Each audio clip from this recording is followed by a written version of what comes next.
Assalomu alaykum. Men Farhod Abdurasulov, akademik Mahmud Mirzayev nomidagi bog'dorchilik, uzumchilik va vinochilik ilmiy tadqiqot instituti meva, rezavor meva ekinlar seleksiyasi va nav o'rganish bo'limining ikkinchi bosqich tayanch doktorantiman. Hozirda biz institutimizning Toshkent ilmiy tajriba stansiyasi hududida joylashgan olmaning mahalliy va xorijiy seleksiyasi asosida yaratilgan navlardan tashkil topgan kolleksiya bog'ida turibmiz. Mening ilmiy tadqiqot ishim ushbu bog'dagi mavjud bo'lgan navlarni morfobiologik xususiyatlarini o'rganish va genetik xilma-xilligini DNK markerlar asosida baholashdan iborat.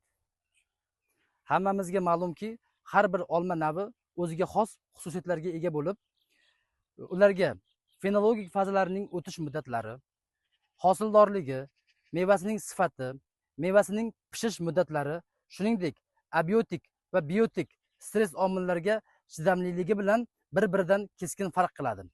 Yuqorida biz sanab o'tgan belgilar xo'jalik biologik nuqtai nazardan eng muhim ko'rsatkichlardan biri hisoblanadi. Biz bilamizki, seleksiya ishlarini olib borishda an'anaviy baholash usullari, ya'ni tashqi belgilar fenotipga asoslangan bo'ladi.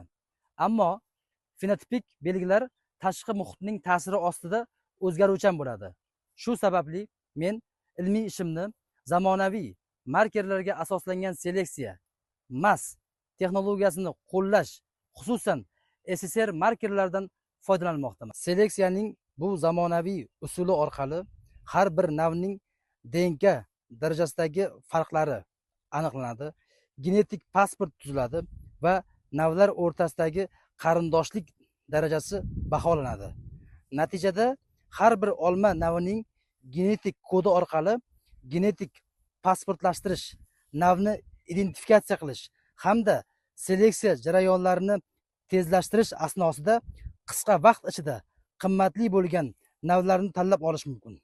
Bu esa kelajakda yuqori hosilli, sifatli va stress omillariga chidamli bo'lgan yangi navlarni yaratish imkonini beradi.